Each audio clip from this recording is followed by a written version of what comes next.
एक जगह रहे, आपके चरणों में रहे साहब दीदी। बस सबसे पहले ये मन किसी गुरु भाई गुरु बहन के दिल में ना जाए, बस आपके दिल में रहे, महादेव के दिल में रहे। यही कामना के साथ हम लोग गुरु की चर्चा करेंगे, तो आगे बढ़ते रहेंगे। और नहीं तो भैया दीदी से जुड़ेंगे तो जीवन में गुरु के मन से कह रहे हैं कि कभी हम लोग आगे नहीं बढ़ सकते हैं। एक शिव के शिष्य के ये वादा है, तो हम लोग ईमानदारी से चले और अपने साहब के आदेश पर चले। साहब ने कहा कि हम लोग शिव की तो दुनिया में है, ये दुनिया किसका है? महादेव का है। हम लोग उनकी दुनिया में हैं, लेकिन महादेव हमारे दुनिया में क्यों नहीं है? क्या कमी है कि हम लोग उनके दुनिया में हैं लेकिन शिव हमारे दुनिया में नहीं है? साहब श्री हरिंद्रानंद जी ने पहले सूत्र में कहा है कि अपने गुरु शिव से कहिए कि हे शिव आप मेरे गुरु हैं और मैं आपकी शिष्या हूँ, मुझ पर दया कर दीजिए। इसलिए दया कर दीजिए कि मेरा मन अस्थायी हो जाए, मैं आपके आदेश पर चलूं। बस यही दया, इससे ज्यादा कुछ नहीं मांगना है। ये मांगिएगा तो दुनिया के हर चीज आपको मिलेगा। और दूसरा सूत्र गुरु के आदेशित कर्म है।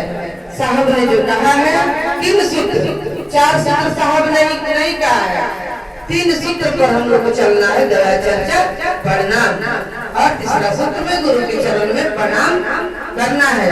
साहब ने बड़ा परेशान होके गुरु भाई गुरु बहन के हर बात साहब के पास पहुंचता था।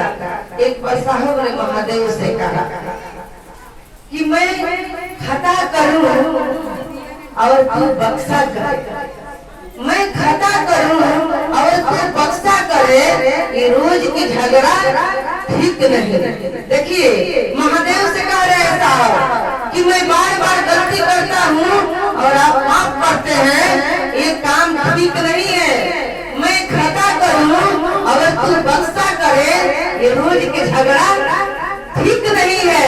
तू बर्फ गिरा, तू बर्फ गिरा, मैं गल जाऊँ, तेरा हूँ तुझ में मिल जाऊँ। साहब ने कहा कि तू बर्फ गिरा, मैं गल जाऊँ, क्योंकि इस दुनिया के चोट से मेरा सीना अब घायल हो गया है महादेव। अब मैं इस दुनिया में रहना नहीं चाहता हूँ। तभी साहब ने कहा मंडल सर से कि सर अब हम दुनिया के बोझ बन गए हैं, अब हम लोग को चलना चाहिए। क्योंकि साहब ने लिस्ट भेजे महादेव के पास कि कितने शिव के शिष्य बने हैं, लेकिन एक भी वैसे महादेव के चेला नहीं बना था। साहब को बड़ा दर्द हुआ इस पर, और साहब ने कहा महादेव से, लेकिन साहब कहते हैं कि मैंने देखा मंडल सर के मिजाज को, इनका मन कह रहा है कि आप जाइए, हम अभी रहेंगे। तो देखिए साहब चले गए और मंडल सर आज भी गुरु के काम कर रहे हैं और हर मंच से वादा करते हैं कि हमारा सांस जब तक रहेगा तब तक हम गुरु के काम ईमानदारी से करेंगे। ईमानदारी जो जिसको आप प्रेम करते हैं उसका व्यापार नहीं करते हैं। साहब ने कहा कि ये बताइए कि हरिंद्रानंद को किससे दुश्मनी है? एक गुरु बहन ने साहब को जिज्ञासा दी थी। अंतिम संगोष्ठी में साहब 28 अगस्त को रांची के अग्रसेन भवन में संगोष्ठी किए। उसी संगोष्ठी में वो गुरु बहन ने कहा कि साहब एक बात बताइए कि जब गुरु एक है, मंजिल एक है, रास्ता एक है, तो मतभेद क्यों है गुरु भाई गुरु बहन में? तो साहब ने कहा कि वो खाएगा रसगुल्ला और हम खाएंगे सिंघाड़ा, तो पोटी कैसे रे? देखिए साहब ने कहा, लेकिन एक बात बड़ी मार्के में कहा है।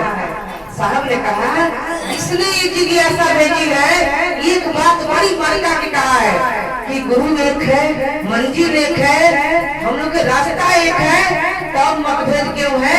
अगर तब भी मतभेद है हमारे और आपके बीच, उसके बाद भी अगर भाई मतभेद है तो ये शिव के चर्चा नहीं है, ये नौटंकी है, ये हम लोग जो कर रहे हैं ये नाटक है।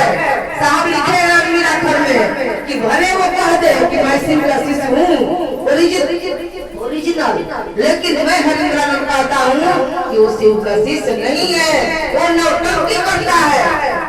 हम और आप आज 4-6 यहाँ मरेंगे, कल 4-4 वहाँ मरेंगे, तो जीवन भर खोदते रह जाएंगे गड्ढा, पानी नहीं निकलेगा, क्योंकि ये हरिहरन उनकी बाड़ी है, पानी नहीं निकलेगा।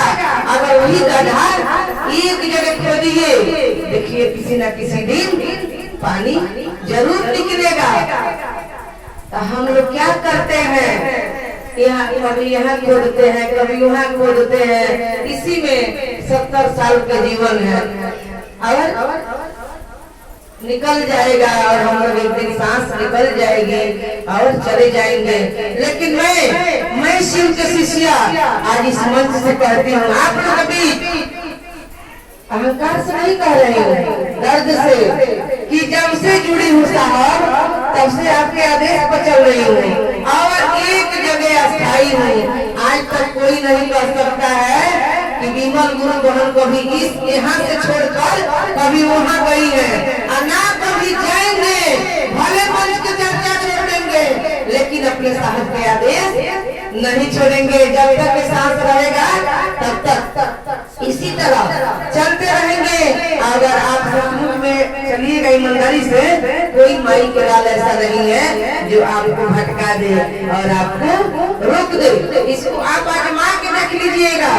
साहब ने कहा, साहब मेरा एक है और न दूजा कोई, जो दूजा साहब कहे वो दूजे कुल का हो।